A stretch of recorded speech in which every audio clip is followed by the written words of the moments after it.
الحمد للہ رب العالمین والصلاة والسلام علی اشرف الانبیاء والمرسلین وخاتم النبیین وسیدنا ومولانا ومولا الثقلین امام القبلتین وجد الحسن والحسین بالقاسم محمد اللہم صل علی محمد وآلہ الطیبین الطاہرین المعصومین المظلومین ولعنۃ الدائمۃ علی اعدائهم الی یوم الدین اما بعد فقد قال امام الحسین علیہ السلام انی لم اخرج اشرا ولا بطرا ولا مفسدا ولا ظالما انما خرجت لطلب الاصلاح في امت جدی اريد ان آمر بالمعروف وانهى عن المنكر واسير بسيرة جدي وابي علي بن ابي طالب عليه الصلاة والسلام صلوات اللہم صل علی محمد وآل محمد۔ عزیزان گرامی، آج کا دن امام حسین مکے سے کربلا کی طرف روانہ ہوئے ہیں، اور کل کا جو دن ہے وہ شہادت جناب مسلم ابن عقیل یعنی سفیر امام حسین کی شہادت کا دن ہے۔ میں نے اس وصیت نامے کو اپنا اثرنامہ کلام بنایا کہ جو امام حسین نے اپنے بھائی محمد حنفیہ کو لکھا کہ میرے بھائی محمد حنفیہ، دنیا جان لے، زمانہ سن لے کہ حسین سرکشی کے لیے نہیں نکل رہا ہے، حسین بغاوت کے لیے نہیں نکل رہا ہے، حسین ایسے انسان کا نام ہے کہ جو حق کو قبول کرنے والا ہے، حسین حق کے سامنے اکڑ جانے والے انسان کا نام نہیں ہے۔ پھر اس کے بعد امام فرماتے ہیں کہ دیکھو میں کیوں نکل رہا ہوں، میں اس لیے نکل رہا ہوں تاکہ اپنے نانا کی امت کی اصلاح کر سکوں۔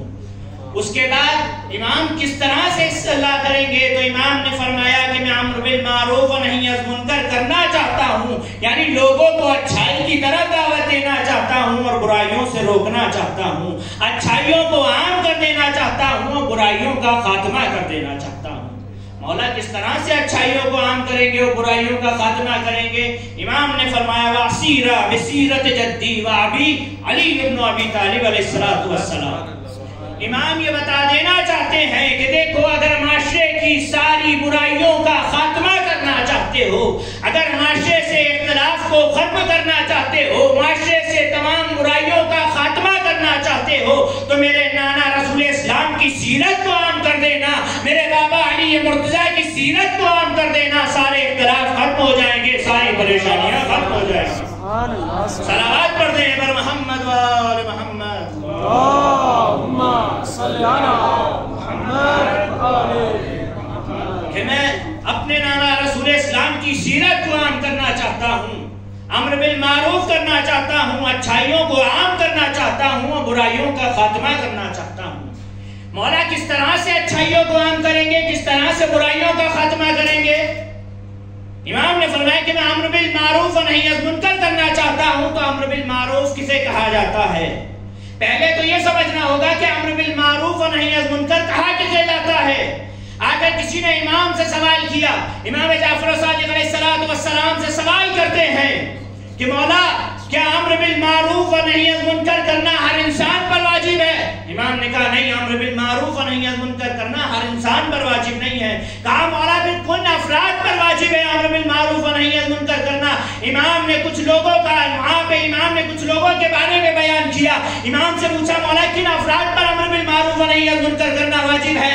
امام نے ایک جملہ کہا، امام کہتے ہیں امر بالمعروف و نہی عن المنکر کرنا ہر انسان پر واجب نہیں بلکہ اس انسان پر واجب ہے کہ جو بات کہتا ہے پہلے خود اس پہ عمل کرتا ہے، بعد میں دوسروں سے کہا کرتا ہے۔ ایسا نہیں ہوتا کہ کوئی بات کہہ دیا کرتا ہے اس پہ خود عمل نہیں کرتا۔ امام نے فرمایا اس انسان پر واجب ہے جس کے فعل اور عمل میں تضاد نہ پایا جاتا۔ اگر کسی کے فعل اور عمل میں تضاد پایا جاتا ہے تو اس کو یہ حق نہیں بنتا کہ وہ کسی سے جا کے امر بالمعروف کرے، اچھائی کی دعوت دے یا برائیوں سے روکے۔ پھر منکر کہا کسے جاتا ہے؟ پھر امام کہتے ہیں کہ دوسرا انسان وہ ہے کہ اس پہ امر بالمعروف و نہی عن منکر کرنا واجب ہے، کہ جو بات کہتا ہے اس پہ خود عمل کرتا ہے۔ کسی نے امام علی سے پوچھا کہ مولا جو انسان بات تو بہت اچھی کرتے ہیں لیکن عمل نہیں کرتے، اس کے بارے میں امام علی کیا کہتے ہیں؟ امام علی نے فرمایا منافق کی پہچان یہ ہے کہ منافق کی باتیں بہت اچھی ہوتی ہیں، عمل بیماری کی طرح ہوا کرتا ہے، سبحان اللہ سبحان اللہ، یعنی اس کا عمل ایک بیماری کی طرح ہوا کرتا ہے۔ پھر امام فرماتے ہیں کہ امر بالمعروف علماء پر واجب ہے، ان علماء پر کہ جو بات کہتے ہیں اس پہ پہلے خود عمل کرتے ہیں، بعد میں دوسروں سے کہا۔ آئیے پھر منکر کہا کسے جاتا ہے؟ ہمارے معاشرے میں منکر کو بڑا محدود کر دیا، امر بالمعروف و نہی عن منکر کو بڑا محدود کر دیا کہ صرف روزے کا حکم دینا، نماز کا حکم دینا، حج کے لیے لوگوں کو آمادہ کرنا، یہی امر بالمعروف ہے، برائیوں سے روک دینا یہ نہی عن منکر ہے۔ لیکن نہیں عزیزو، جب علماء سے پوچھا جاتا ہے کہ امر بالمعروف و نہی عن منکر کہا کسے جاتا ہے تو علماء بیان کرتے ہیں کہ معروف کہا کسے جاتا ہے۔ علماء کہتے ہیں ہر وہ کام جس سے بشریت کو، جس سے انسانیت کو، جس سے سماج کو، جس سے مسلمانوں کو، جس سے اسلام کو فائدہ ہونا، اسے منکر کہا جاتا ہے۔ چاہے وہ اپنے معاشرے میں اسکول بنوانا ہو، چاہے وہ اپنے معاشرے میں ہاسپٹل بنوانا ہو، اگر ہاسپٹل بنوانے سے بشریت کو، انسانیت کو، مسلمان کو، اسلام کو فائدہ ہو رہا ہے تو اسی کام کے حکم دینے کو امر بالمعروف کہا جاتا ہے۔ تو پھر منکر کہا کسے جاتا ہے؟ ہر وہ کام جس سے بشریت کو، جس سے سماج کو، جس سے اسلام کو، جس سے مسلمان کو نقصان پہنچے نا، اسے منکر کہا جاتا ہے۔ اللہ چاہے وہ نماز کا حکم دینا ہو، چاہے وہ اپنے والدین کی نافرمانی کرنا ہو، اگر انسان اپنے والدین کو یہ حکم دے رہا ہے یا والدین اسے یہ حکم دے رہا ہے نماز نہ پڑھو، کس وقت اگر وہ حکم جو ہے پروردگار کے حکم سے ٹکرا رہا ہے تو یہی منکر شمار ہوگا، یہی جو ہے منکر شمار ہوگا اور خدا کی نافرمانی شمار ہوگا۔ صلوات پڑھ دیں بر محمد و آل محمد۔ اللہم صلی علی محمد و آل منکر سے کہا جاتا ہے۔ پھر امام فرماتے ہیں کہ میں اپنے نانا، اپنے بابا کی سیرت کو عام کرنا چاہتا ہوں۔ تو رسول اسلام کی سیرت کیا تھی، امام علی کی سیرت کیا تھی؟ بڑی توجہ چاہتا ہوں۔ رسول اسلام کی سیرت کیا تھی اور امام علی کی سیرت کیا تھی؟ پوری مجلس میں امام علی کی اور رسول اسلام کی سیرت کو تو بیان نہیں کیا جا سکتا، لیکن میں کوشش کروں گا رسول اسلام کی سیرت کو بیان کر دوں۔ مولا رسول اسلام کی سیرت کیا تھی جس کو آپ عام کرنا چاہتے تھے؟ تو امام حسین بتا دینا چاہتے سب سے بڑی سیرت رسول اسلام کی یہ تھی کہ جس کو رسول اسلام کے دشمنوں نے بھی لکھا وہ یہ تھی کہ رسول اسلام گورے کا اور کالے کا فرق ختم کر دینا چاہتے تھے، چھوٹے اور بڑے کا فرق ختم کر دینا چاہتے تھے۔ آئیے دیکھیے رسول اسلام کی نگاہ میں رسول اسلام کی سیرت کیا تھی۔ رسول اسلام کی سب سے بڑی سیرت یہ تھی، رسول اسلام گورے کا اور کالے کا فرق ختم کر دینا چاہتے تھے، کیونکہ عرب میں سب سے زیادہ جو تھا، سب سے زیادہ اختلاف اسی بات پہ تھا کہ یہ گورا ہے، یہ کالا ہے۔ آج بھی آپ فورن میں چلے جائیں اختلاف اسی بات پر ہے کہ یہ گورا ہے، یہ کالا ہے۔ رسول اسلام اسی اختلاف کو ختم کر دینا چاہتے تھے اور لوگوں کو بتا دینا چاہتے تھے کہ دیکھو رسول اسلام کی نگاہ میں کالا ہونا عیب نہیں ہے، رسول اسلام کی نگاہ میں کھال کا کالا ہو جانا عیب نہیں ہے، رسول اسلام کی نگاہ میں دل کا کالا ہو جانا عیب ہے۔ سبحان اللہ سبحان اللہ، اللہم صلی علی محمد و آل۔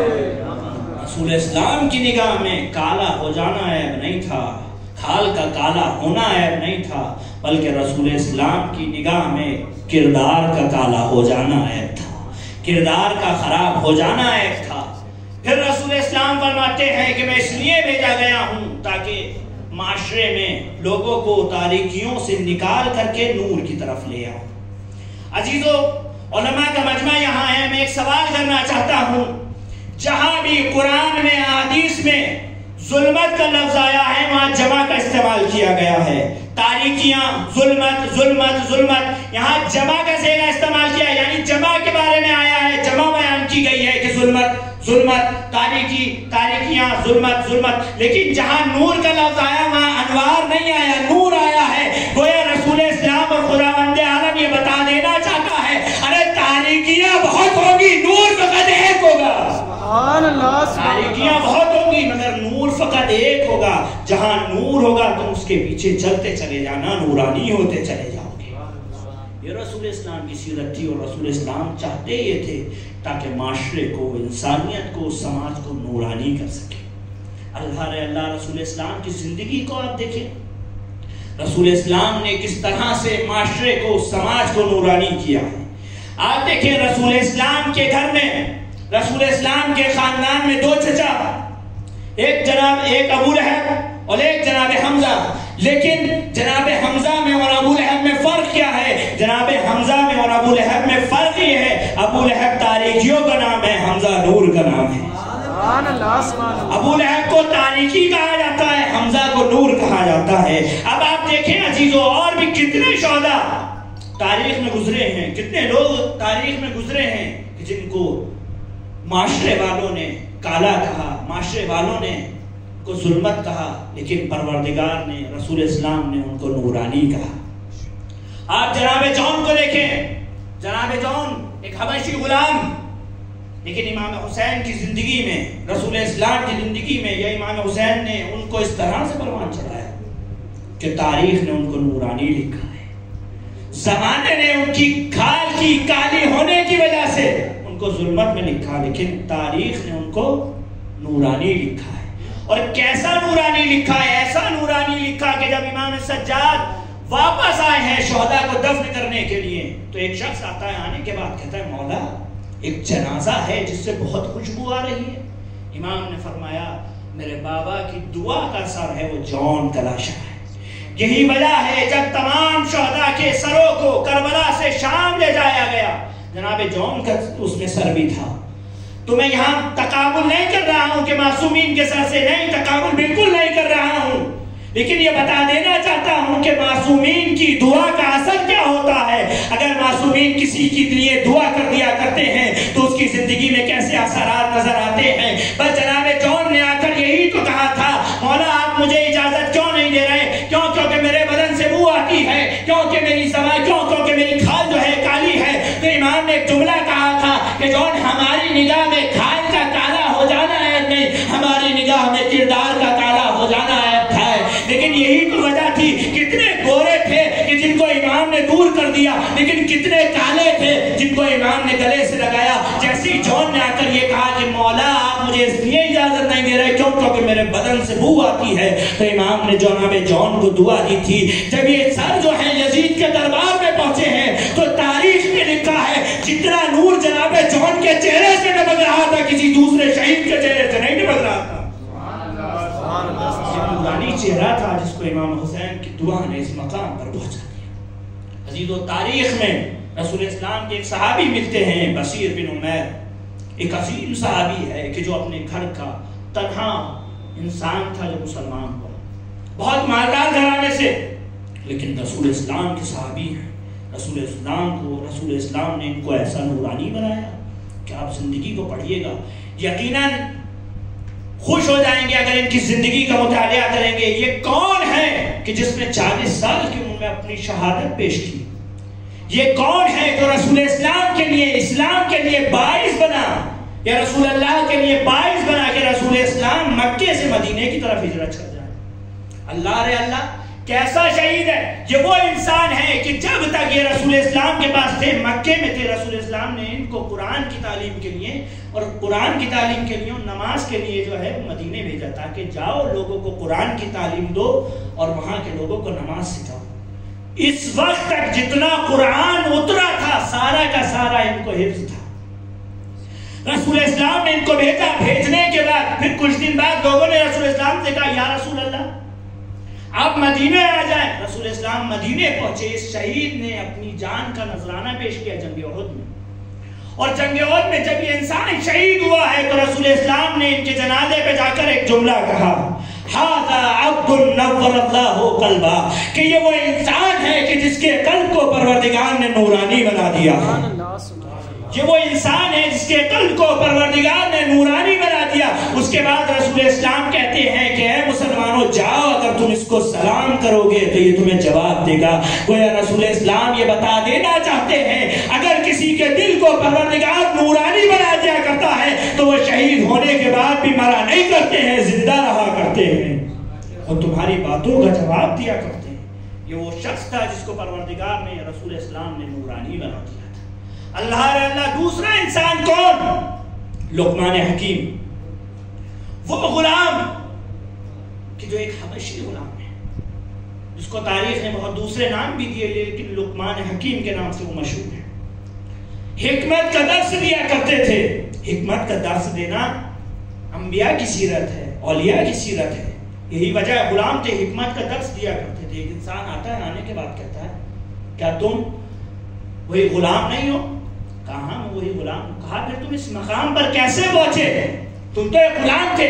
لوگ تو یہی سمجھتے ہیں نا علم مالدار لوگوں کی وراثت ہے، علم بڑے لوگوں کی وراثت ہے، لیکن نہیں عزیزو، علم بڑے لوگوں کی وراثت نہیں، بلکہ ہر اس انسان کی وراثت ہے جس کے پاس تقویٰ پایا جاتا ہے، جس کے پاس ایثار پایا جاتا ہے، جس کے پاس حاصل کرنے کا جذبہ پایا جاتا ہے۔ علم حاصل کرنے کے لیے اچھے استاد کی ضرورت ہے، علم حاصل کرنے کے لیے اچھے اساتذہ کی ضرورت ہے، علم حاصل کرنے کے لیے تقوی کی ضرورت ہے، علم حاصل کرنے کے لیے اچھے عمل کی ضرورت ہے۔ جیسے یہ کہتا تم اس مقام پر پہنچ گئے کہ حکمت کا درس دے رہے ہو، تو کہا 6 چیزیں تھیں جس کی وجہ سے میں اس مقام پر پہنچا۔ اب 6 چیزوں کو آپ دیکھیے گا، 6 چیزیں کون سی تھیں؟ سب سے پہلی چیز جو وہ بیان کرتا ہے وہ یہ کہتا ہے صدق الحدیث، یعنی سب سے پہلی چیز یہ تھی جس کی وجہ سے میں اس مقام پر پہنچا کہ حکمت کا درس دے رہا ہوں، وہ یہ ہے کہ کبھی میں نے جھوٹ کا سہارا نہیں لیا۔ صدق الحدیث یعنی میں نے کبھی جھوٹ کا سہارا نہیں لیا، ہمیشہ سچ بولا ہے۔ اسی کی وجہ سے میں اس مقام پر پہنچا۔ عزیزو، جب انسان سچ بولنا شروع کر دیا کرتا ہے نا تو پھر دنیا میں کسی سے نہیں ڈرا کرتا ہے۔ اب یہی کہہ رہا ہے کہ میں اس مقام پر اس وجہ سے پہنچا کیونکہ میں نے کبھی جھوٹ کا سہارا نہیں لیا۔ امام باقر نے فرمایا کہ اگر جو انسان سچ بولتا ہے وہ پروردگار کے نزدیک ہو جایا کرتا ہے۔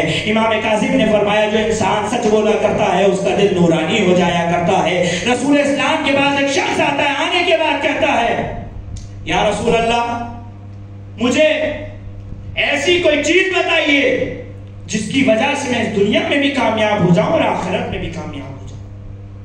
تو رسول اسلام نے یہ نہیں کہا نمازیں پڑھو، روزے رکھو، حج انجام دو، زکات دو۔ اگر ہم جیسا انسان ہوتا تو یہ کہتا روزے رکھو، نماز پڑھو، تسبیح پڑھ لو، دعائیں پڑھ لو، لیکن نہیں، رسول اسلام نے ایک جملہ کہا لا تکذب، جھوٹ بولنا بند کر دو۔ اگر اس دنیا میں مقام چاہتے ہو تب بھی وہ مقام مل جائے گا اگر جھوٹ بولنا بند کر دو گے، اگر وہاں پہ مقام چاہتے ہو تب بھی مل جائے گا اگر جھوٹ بولنا بند کر دو گے۔ گویا رسول اسلام یہ بتا دینا چاہتے تھے اگر مقام چاہتے ہو جھوٹ بولنا بند کر دو، سارے مقام حاصل ہوتے چلے جائیں گے۔ کہتا ہے کہ میں نے کبھی جھوٹ کا سہارا نہیں لیا۔ آپ دیکھیں معصومین کی زندگی میں، آپ دیکھیں امام حسین کی زندگی میں، آپ دیکھیں امام حسین کون عظیم انسان ہے، کون ہے امام حسین کی شخصیت۔ امام حسین وہ عظیم انسان ہے کہ جس نے بھی اپنی زندگی میں کبھی جھوٹ کا سہارا نہیں لیا۔ ارے جھوٹ کا سہارا لیتے بھی تو کیسے لیتے جبکہ یہ پروردگار نے ان کے اوپر انما یرید اللہ لیذھب عنکم الرجس اہل البیت ویطہرکم تطہیرا کی مہر لگا دی کہ ہم نے ان کو ایسا پاک و پاکیزہ رکھا ہے جیسا انہیں پاک و پاکیزہ رکھنے کا حق تھا۔ تو جھوٹ کیسے بول سکتے تھے؟ عالم یہ تھا سچائی کا کہ دیکھ رہے ہیں ہمارے پاس مدینے سے جب نکل رہے ہیں دیکھ رہے ہیں کہ ہمارے پاس بہت زیادہ لوگ ہیں، لیکن امام نے پھر بھی جھوٹ کا سہارا نہیں لیا۔ امام لوگوں کو ساتھ لے کر آ رہے ہیں، مکے پہنچے۔ مکہ پہنچنے کے بعد امام نے عظیم باتوں کا وہاں تذکرہ کیا۔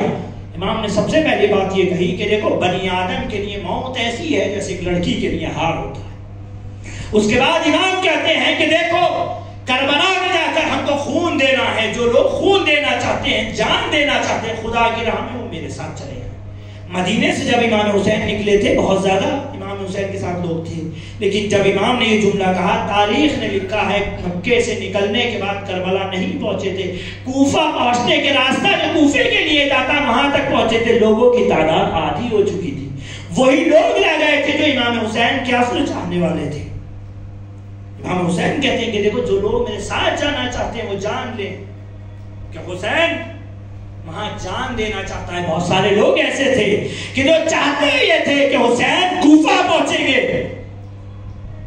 حسین کو حکومت ملے گی، کرسی ہم کو بھی مل جائے گی، کچھ عہدہ ہم کو بھی مل جائے گا، لیکن جیسے امام نے یہ جملہ کہا، جو لوگ عہدے کے لیے آئے تھے، جو لوگ منصب کے لیے آئے تھے، جو لوگ مقام کے لیے آئے تھے، وہ امام حسین کو چھوڑتے جا رہے تھے۔ امام حسین کے پاس صرف اور صرف 72 افراد یا زیادہ سے زیادہ 100 افراد رہ گئے تھے، اس سے زیادہ امام حسین کے پاس نہ تھے۔ امام حسین کون سی شخصیت تھی کہ جس کی زبان سے ایسے الفاظ نکل رہے تھے جس کی پوری دنیا دیوانی ہے؟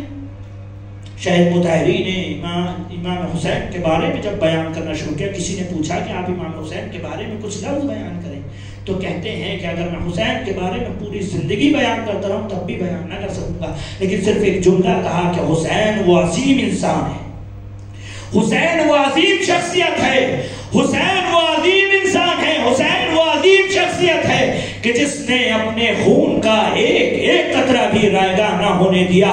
ارے جو اپنے خون کا ایک قطرہ بھی رائگاں نہ ہونے دینا، اسے حسین کہا جاتا ہے۔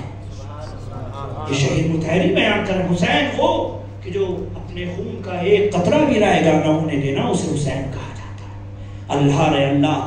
پھر جب امام حسین کے بارے میں ابن ابی شیبہ سے پوچھا گیا کہ آپ حسین کے بارے میں بیان کریں، تو ابن ابی شیبہ نے کچھ لفظ کہہ دیے۔ ابن ابی شیبہ کہتا ہے کہ حسین وہ عظیم انسان ہے کہ جو قرآن کا عالم بھی ہے، جو متقی بھی ہے، جو پرہیزگار بھی ہے، جو قرآن کا درس بھی دیتا ہے، طولانی سجدے کرتا ہے، نمازیں بھی پڑھتا ہے، روزے بھی رکھتا ہے، پیدل حج بھی کرتا ہے۔ نقل صاحب نے اپنی کتاب شہید انسانیت میں اس جملے کو لکھا ہے، کہتے ہیں کہ ابن ابی شیبہ نے جملے تو کہہ دیے کہ حسین عالم بھی ہے، حسین بلند مقام بھی رکھتا ہے، حسین منصب بھی رکھتا ہے، حسین مومن بھی ہے، حسین متقی بھی ہے، حسین قرآن کا عالم بھی ہے۔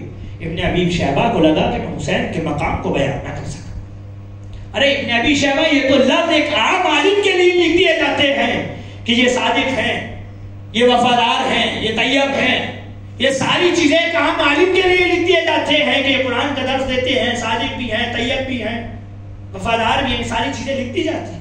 لیکن ابن ابی شیبہ کو لگا کہ میں حسین کے مقام کو بیان نہ کر سکا۔ بس توجہ چاہتا ہوں، عربی عبارت کا ترجمہ نہ کرنا پڑے گا۔ جیسے ابن ابی شیبہ کو لگا کہ میں حسین کے مقام کو بیان نہ کر سکا، حسین کی منزلت کو بیان نہ کر سکا، بس ابن ابی شیبہ نے ایک لفظ کہا، ابن ابی شیبہ نے کہا وَكَانَ دَلِيلًا عَلَىٰ ذَاتِهِ تَعَالَىٰ۔ ارے جو پروردگار کے ثبوت کی دلیل بن جائے اسے حسین کہا جاتا ہے۔ سبحان اللہ، سبحان اللہ۔ جو پروردگار کے ثبوت کی دلیل بن جائے نا، اسے حسین کہا جاتا ہے۔ اور حسین نے کیسے اصحاب کی پرورش کی، اللہ کیا مقام ہے امام حسین کے اصحاب کا، کیا منزلت ہے امام حسین کے اصحاب کی، اور کیسی امام حسین نے پرورش کی، وہ بھی صرف سچائی کے ذریعے۔ اب امام حسین نکل رہے ہیں، جہاں امام حسین ہیں وہاں خطبہ دے رہے ہیں، جہاں بھی امام حسین قیام کر رہے ہیں ہم خطبہ دے رہے ہیں۔ اگر تاریخ کربلا کو پڑھا جائے گا کوئی جگہ ایسی نہیں ملتی کہ امام نے قیام کیا اور خطبہ نہ دیا، جہاں رک رہے ہیں وہاں خطبہ دے رہے ہیں۔ تو آج ہمارے معاشرے میں تو یہ دیکھا جاتا ہے جب کوئی سیاسی رہنما آتا ہے، جب کوئی بڑا انسان آتا ہے تو وہ اپنے فریب کے ذریعے، اپنی تقریروں کے ذریعے مجمع کو بڑھا لیا کرتے ہیں، لیکن کربلا کی تاریخ الگ تاریخ ہے۔ امام حسین خطبہ دے رہے ہیں، ہر خطبے کے بعد لوگ کم ہوتے چلے جا رہے ہیں۔ کیا وجہ تھی؟ کیا امام حسین کی زبان میں تاثیر نہ تھی؟ نعوذ باللہ۔ تو پھر لوگ کم کیوں ہو رہے تھے خطبے کے بعد؟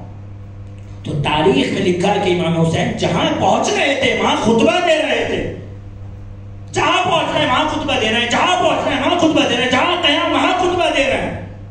اس کی وجہ کیا تھی؟ لوگ کم کیوں ہو رہے تھے؟ عزیزو، کربلا کی تاریخ عجیب تاریخ ہے۔ امام حسین یہاں پہ رکے، امام حسین نے فرمایا کہ دیکھو جو جھوٹ بولتا ہوگا وہ میرے ساتھ نہیں جائے گا، جو غیبت کرتا ہوگا وہ میرے ساتھ نہیں جائے گا، چور میرے ساتھ نہیں جائیں گے، فاسق میرے ساتھ نہیں جائیں گے، حسود میرے ساتھ نہیں جائیں گے۔ اب جیسے امام حسین یہ ساری چیزیں بیان کر رہے تھے، لوگ اپنے آپ کو امام حسین کی تقریر کے آئینے میں دیکھتے تھے، جس کے اندر وہ صفات پائی جاتی تھی وہ امام حسین کے ساتھ رک جاتا تھا، جس کے اندر وہ صفات نہیں پائی جاتی تھی وہ حسین کے چھوڑ کے چلا جا رہا۔ امام حسین بتا رہے تھے کہ دیکھو جس کے اندر یہ صفات پائی جائے گی وہ میرے ساتھ جائے گا۔ یہی وجہ ہے جب امام نے فرزخ سے ملاقات کی ہے تو فرزخ سے پوچھا فرزخ کوفے کے کیا حالات ہیں؟ تو فرزخ عجیب جواب دیتے کہ مولا دل آپ کے ساتھ ہیں، تلواریں آپ کے خلاف ہیں۔ امام نے گریہ کرنا شروع کر دیا کہ مجھے ایسے چاہنے والے نہیں چاہیے جن کے دل میرے ساتھ ہوں، تلواریں میرے خلاف۔ ایسے چاہنے والے کتنے مل جائیں گے تاریخ کربلا میں. ایک شخص ہے امام حسین کی بیٹی کے کانوں سے گوہر چھین رہا ہے, بالیاں چھین رہا ہے. شہزادی فرماتی ہیں رو کیوں رہا ہے؟ تو کہتا ہے آپ کی مظلومیت دیکھی نہیں جاتی. پھر شہزادی پوچھتی ہیں تو پھر چھین کیوں رہا ہے؟ تو پھر جواب سنیں کیا کہتا ہے, یا خذوہا غیری, میں نہ چھینوں گا کوئی اور چھین لے گا. حسین کو ایسے لوگ نہیں چاہیے جو گریہ بھی کرتے ہوں اور حسین کی نافرمانی بھی کرتے ہیں. امام حسین نے مسلم کو بھیج دیا. اب مسلم کوفے پہنچے. عزیزو کتنے لوگوں نے امام حسین کو خط لکھا تھا؟ کچھ روایتیں کہتی ہیں کہ 40,000 لوگوں نے خط لکھا تھا. کچھ روایتیں ہیں جو 1 لاکھ تک کی روایتیں بتاتی ہیں کہ 1 لاکھ لوگوں نے امام حسین کو خط لکھا تھا, مولا آ جائیے ہم آپ کی نصرت کے لیے تیار ہیں, مولا آ جائیے ہم آپ کی مدد کرنے کے لیے تیار ہیں, اللہ ہم آپ کی مدد کرنے کے لیے تیار ہیں. عزیزو کیا امام ہم سے خط چاہتے ہیں کہ ان کو خط لکھا جائے, ان کو بلایا جائے؟ نہیں عزیزو, حسین کو ہمارے خط کی ضرورت نہیں, حسین کو ہمارے زبانی دعووں کی ضرورت نہیں, بلکہ حسین عمل چاہتا ہے, حسین کردار چاہتا ہے. اگر کوئی انسان اپنے کردار کو اس مقام و بلندی پر پہنچا لے گا کہ جب حسین کو بلانے کی ضرورت نہیں پڑے گی, جب اپنے کردار کو اچھا بنا لے گا تو پھر حسین کو بلانے کی ضرورت نہیں پڑے گی, حسین کے خط کی ضرورت نہیں پڑے گی کہ مولا آ جائے. نہیں, اگر کردار کو بلند بنا لیا ہوگا تو پھر حسین کسی کے خط کا انتظار نہیں کرے گا, حسین کسی کے نامے کا انتظار نہیں کرے گا, بلکہ جس نے بھی اپنے عمل و کردار کے ذریعے خود کو حسینی بنایا ہوگا, اگر وہ کوفے میں رہ بھی گیا ہوگا تو خود اسے حسین خط لکھ کر بلا لے گا. کردار اور عمل کی شرط ہے, اگر عمل و کردار ایک ہوگا تو حسین خود خط لکھ کر بلا لے گا. امام حسین نے بھیج دیا مسلم کو.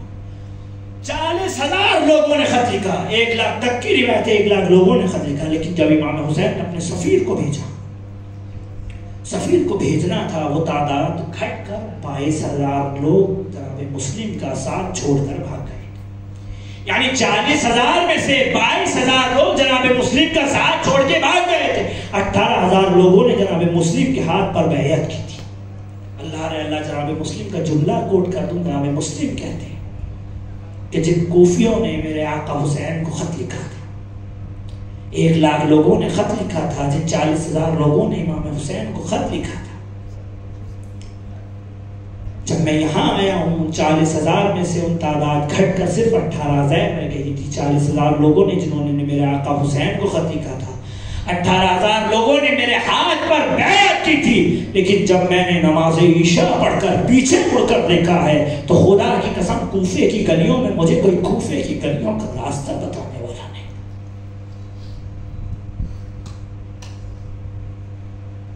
یہ غربت مسلم ہے کہ حسین کا سفیر کربلا, حسین کا سفیر کوفہ پہنچ جائے اور کوئی اس کو راستہ بتانے والا نہیں. عزیزو جی بھر کی گریہ کر لیجئے گا. آج مسلم کی شہادت ہے, جس شہادت پر حسین کھڑے ہو کر کہہ رہے کہ السلام علیکہ یا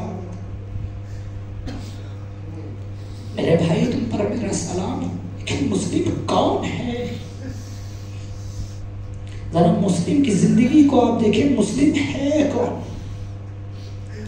بس مسلم نے نماز عشاء پڑھی, پیچھے مڑ کر دیکھا, کوئی مسلم کو راستہ بتانے والا نہیں.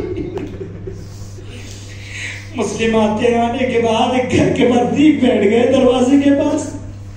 ایک مومنہ گھر کے باہر نکلی, جیسی گھر کے باہر نکلی ایک جملہ کہا, اِنَّا لِلَّهِ وَإِنَّا إِلَيْهِ رَاجِعُونَ. مسلم دروازے کے پاس آ کر بیٹھ گئے. ضعیفہ گھر کے باہر نکلی اور کہتی ہے انسان یہاں پہ تشریف نہ رکھ, یہاں سے چلا جا. کیا تو نہیں جانتا کوفے کے حالات اچھے نہیں؟ کہتا ہاں میں جانتا ہوں کوفے کے حالات اچھے نہیں. کہتی ہے کہ میرا بیٹا گھر پر نہیں ہے, اس لیے تو یہاں سے چلا جا. لوگ اچھا نہیں سمجھتے کسی جوان کا کسی گھر کے باہر بیٹھنا. ارے مسلم کی غیرت میں کیسے برداشت کیا ہوگا؟ ارے جیسی کا مسلم سے لفظ نہ نکلے, بس مسلم نے ہاتھوں کا اشارہ کیا, مجھے پانی پلا دے. وہ ضعیفہ پانی لاتی ہے, لانے کے بعد مسلم مسلم کو دیتی ہے. مسلم نے پانی پیا, کہتی ہے ایسے یہ شخص یہاں سے چلا جا, جیسے یہ کہتی ہے یہاں سے چلا جا. ارے مسلم کہتے ہیں میں کہاں جاؤں جبکہ میرا گھر یہاں پر نہیں, بس یہ کہنا تھا میرا گھر یہاں پر نہیں. ارے مومنہ پوچھتی ہے تیرا گھر کہاں پر؟ کہاں میں مدینے کا رہنے والا ہوں. کہتی ہے مدینے میں کون سے قبیلے سے تعلق رکھتے ہو؟ کہاں میں بنی ہاشم سے تعلق رکھتے ہو. کہاں بنی ہاشم میں کہاں سے رہتے ہو؟ کہاں میں حسین کا سفیر ہوں. ارے گڑیا دروازے پر, ارے پیروں پر گری, مولا معاف کر دیجئے. اجرکم اللہ, خدا کوئی غم نہ دے سوائے غم سید الجودا کے. ارے بڑھیا نے اپنے گھر میں لیا. مسلم دروازے کو بند کر گھر میں داخل ہوئے اور رات عبادت میں گزاری, رات مناجات میں گزاری. اب رات تو گزار دی, جیسے صبح ہوئی مسلم نے دیکھا گھوڑوں کی آواز آنی شروع ہوئی. ارے مسلم نے تلوار کو نکالا. ارے جیسے تلوار کو نکالنا تھا, ارے جو ضعیفہ کہتی ہے مسلم گھر کے باہر نہ جاؤ, تم گھر میں رہ کر جنگ کرو. ارے مسلم کہتے ہیں میں نہیں چاہتا تیری چادر کو چھین لیا جائے. اگر ظالم گھروں میں آئے تیری چادر کو چھین لیں گے. حیدرت مسلم, ایک مومنہ کے سر سے چادر چھننے کا اتنا خوف ہے. ارے مسلم ذرا کربلا میں آؤ, علی کی بیٹی کے سر سے ارے چادریں چھینی جا رہی ہے. ارے کوئی روکنے والا نہیں. اجرکم اللہ, خدا کوئی غم نہ دے سوائے غم سید الجودا کے. آپ دوسری روایت میں لکھا ہے مسلم کہتے ہیں میں گھر میں نہیں رہ سکتا, اگر میں گھر کے باہر نکلوں گا تو میرے تیرے گھر میں آگ لگا دی جائے گی.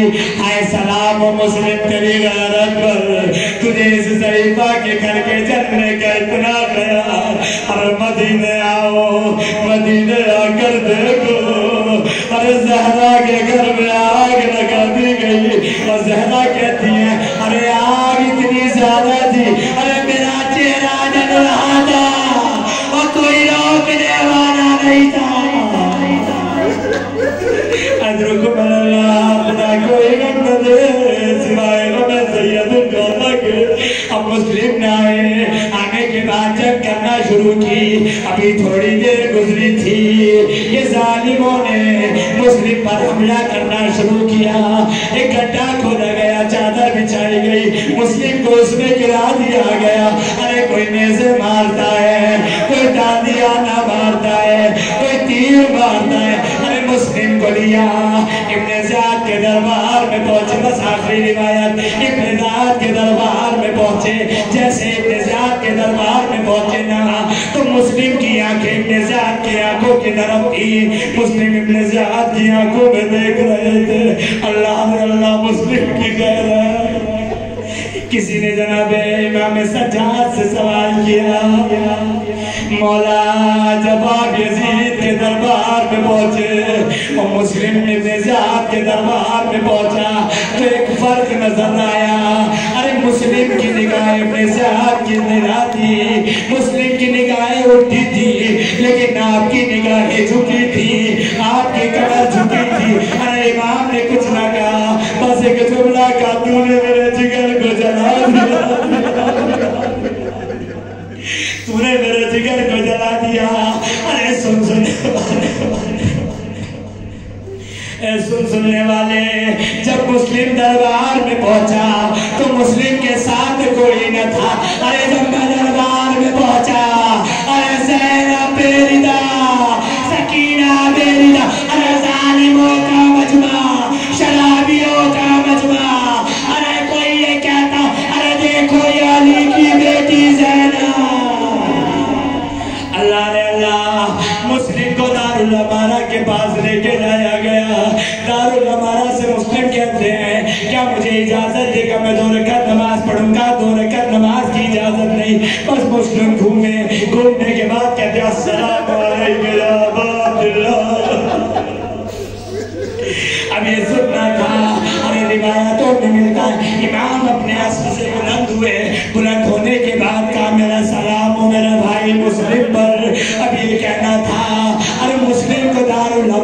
سے پھینک دیا گیا اور مسلم کے پیر میں رسی باندھ کر کوفے کی گلیوں میں گھسیٹا جا رہا ہے۔